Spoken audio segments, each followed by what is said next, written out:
So the next pattern we'll be covering is the low self-worth pattern. So there are specific instances when this pattern kicks in where it becomes detrimental to a business. It can whack profit, it can whack growth. It attracts those who take advantage and reinforces this pattern.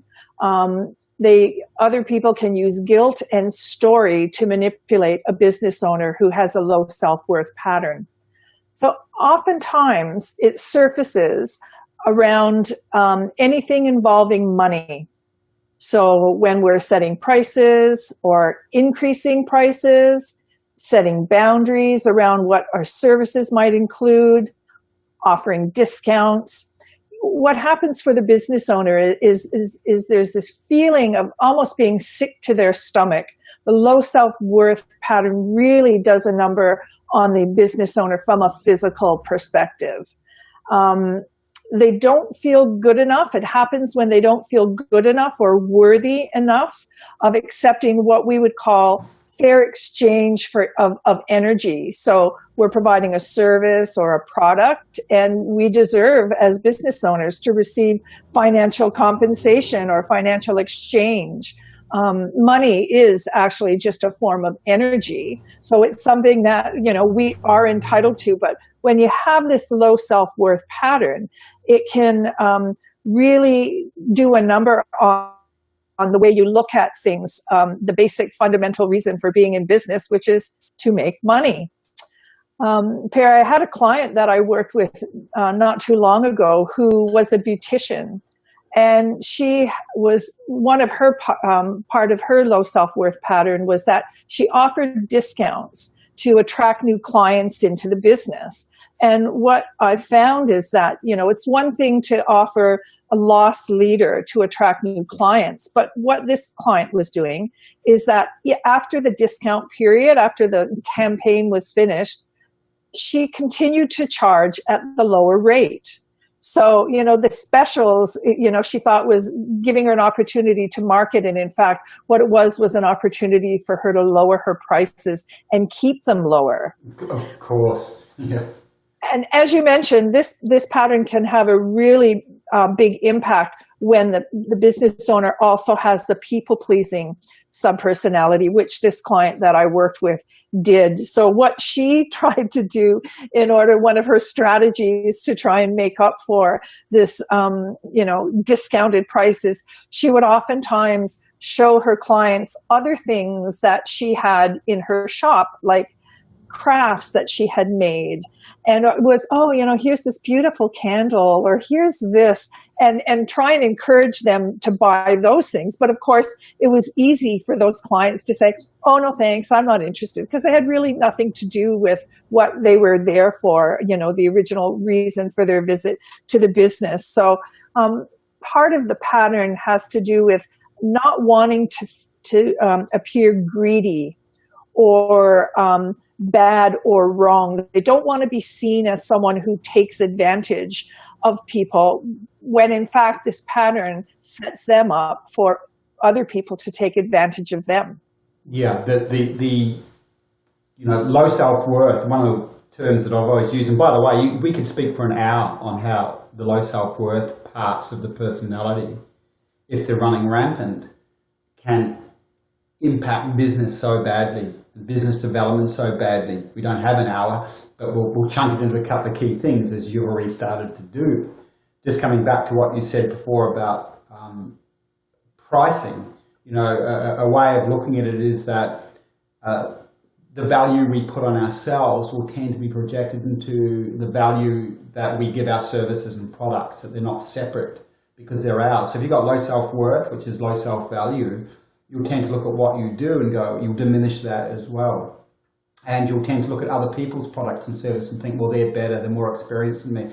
The moment you're coming from that, you're putting prices down. And I've actually got a really good story just to highlight a little bit of what you shared, Georgina. Two hair salon owners.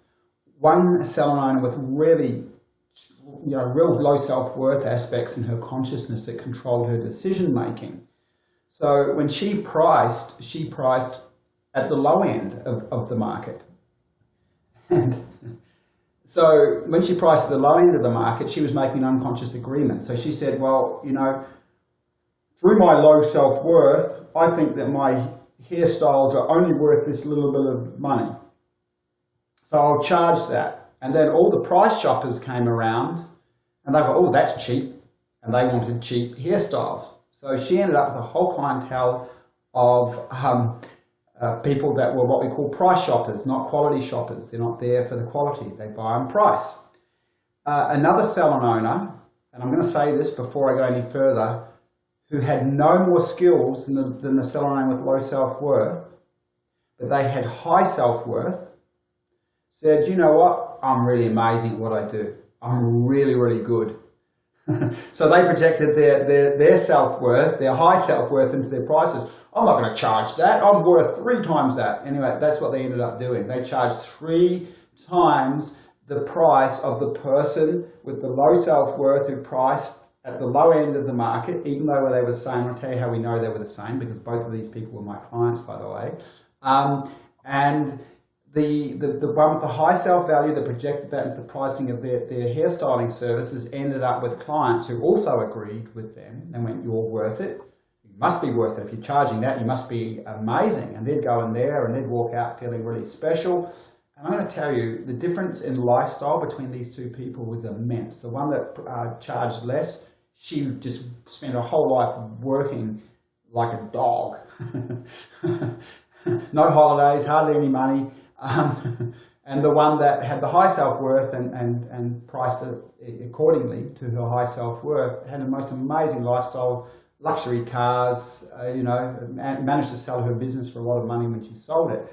And that's a key point. The other story that I have, and it's fundamental to this, if you've got low self-worth, you tend to diminish yourself and put others above you. And that will impact your choice-making mechanism. So as an example, you could have the best mentor in the world, but if the low self-worth part's there, it's going, you know, maybe they're too good for me, or staff. It just impacts your decision-making processes. Gab, any insight from you around this pattern?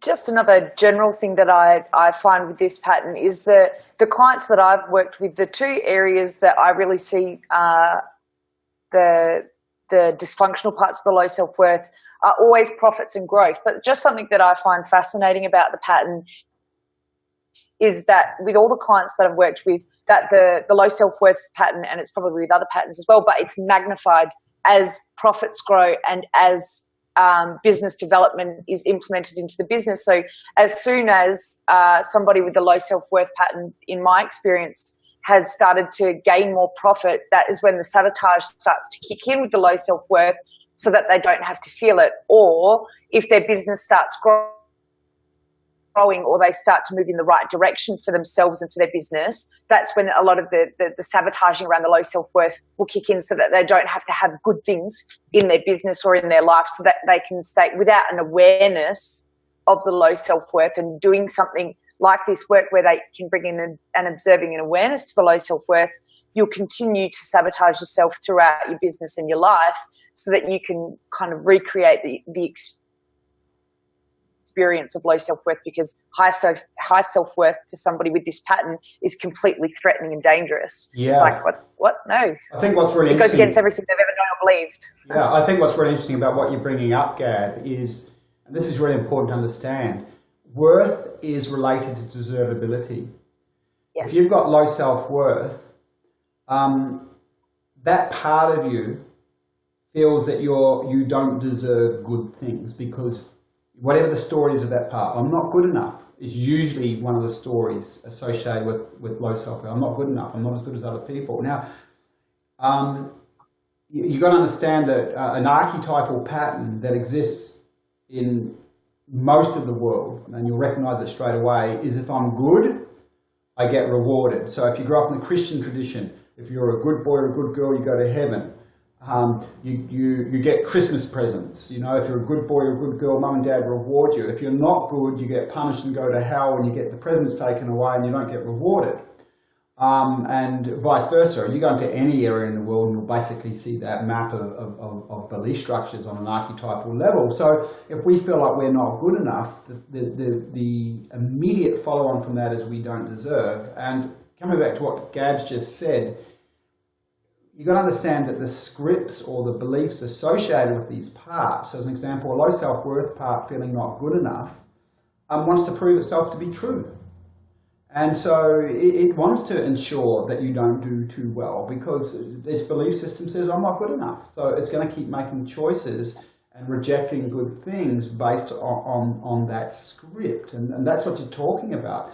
Even on a fundamental level, if we come back to what Georgina said before, she talked about someone selling and she's got the low self or he's got the low self-worth pattern. At that point, the person in the sales process feels like they don't deserve to sell this to the other person. Okay, I don't deserve. Well, it's not that good. I don't have a right to get the money or to sell it, whatever the story is, because that comes from that low self-worth perspective, and the script of that part must, by the rules of the mind, try and keep itself in place and drive all behaviours based on those belief systems. That's right, Perry. And one of the things that's interesting about this pattern is it can be really sneaky in that it can really be in a blind spot area when it starts looking for external ways of justifying the story. So what I'm talking about is, when a business owner says, oh, the economy is bad, there's people who are doing it tough.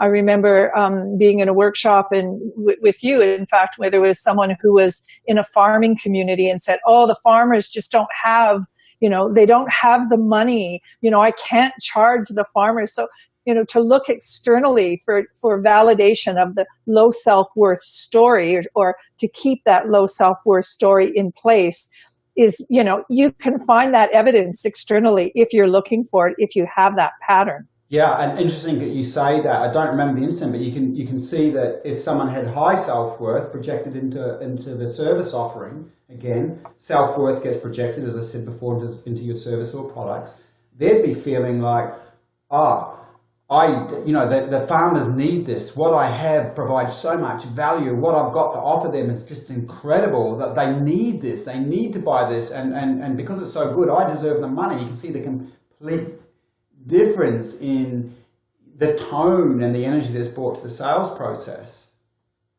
Totally. And I think, in fact, in that instance, because the member of the audience was really, really strongly standing in her position of, these poor farmers and just really holding on to that story. And we were talking about pricing at that point, and we suggested to her, well, if you can price to a point where people who may not be farmers can afford it, then you can make enough money and you can do, a discount or free services to the farmers as your special part inside of you where you want to give that back to the community. But if you're not making enough money in your business, through your regular clients, then you can't be going out, giving handouts to people who you deem as less fortunate than you. So it was quite interesting. There are a few different solutions, but, just being conscious of this blind spot itself and maybe needing to get some assistance from either a business partner or someone else who